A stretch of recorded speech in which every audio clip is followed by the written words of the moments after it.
The Abrahamic covenant, the issue of Israel and the Jews, and the holy Hebrew root will soon become as a threshing instrument in Yahweh's hands.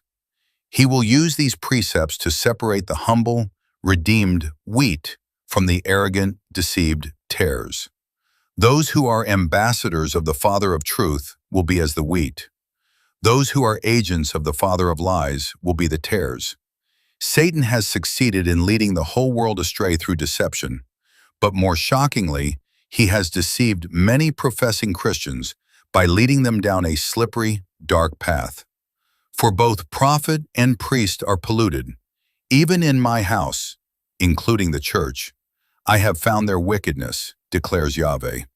Therefore their way will be like slippery paths to them. They will be driven away into the gloom and fall down in it. For I shall bring calamity upon them, the year of their punishment, declares the Lord. Jeremiah 23:11-12. Jews and Christians continue to sit in darkness, apart from the full truth, light, and love of Messiah. By and large, the church has not reflected the bright light of the sun, Yahshua, Jesus, but rather the dimness of man's doctrines and traditions. Multitudes languish in sin and wither in bondage. They are waiting for the truth to set them free. Today throughout the world we see the ancient serpent rearing his ugly head and spewing out his anti-Semitism because he knows that his time is short. We must take heed and learn a lesson from historic Christianity's attitude toward the Jews. If many devout pillars of the faith fell prey to Satan's ancient venom, how much more could we? The time of Jacob's trouble will surely come, and this war may be the marker that it has already begun. Daniel prophesied that it will be a time of distress such as never occurred since there was a nation until that time. Daniel 12:1. During this time of great tribulation, the serpent's obsessive hatred for Israel will reach its culmination. At this ominous juncture in history, all of the world's nations will unite together in the common bond of Jew hatred. With this in mind, and in view of the resurgence of anti-Semitism throughout the world, Yahweh's righteous remnant must obey his expressed will. We must bring salvation in his biblical order to the Jews first. The devil is planning his final attack on Messiah's Jewish brethren. The Holy One of Israel commands us not to keep silent in regard to his chosen people and nation. He will sovereignly judge all who stand aloof and do not listen to his heart as expressed through his prophets. We are to give him no rest as we cry out from merciful hearts, "O Yahveh, save thy people, the remnant of Israel, and the remnant of Gentiles." Jeremiah 31:7.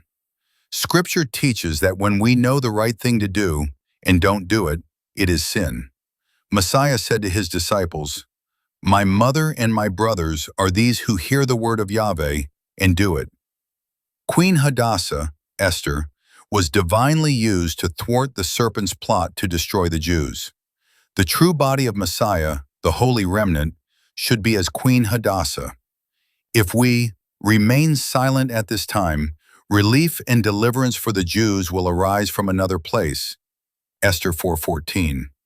For such a time as this, the obedient remnant, like Esther, must go in humility before her king on Israel's behalf. Because of her irresistible beauty, which will radiate from a heart filled with love for her Jewish brethren, the eternal king will extend his golden scepter and welcome her into his glorious presence. The Apostle Paul admonished Gentiles to follow his example of love for his Jewish people. Brethren, my heart's desire and my prayer to Yahveh for them, the Israelites, is for their salvation. How then shall they call upon him in whom they have not believed? And how shall they believe in him whom they have not heard? A Hebrew Messiah with a Hebrew name. And how shall they hear without a preacher? And how shall they preach unless they are sent? Romans 10:1, 14-15. How lovely are the feet of him who brings good news, who announces salvation, Yahshua, and says to Zion, "Your God reigns."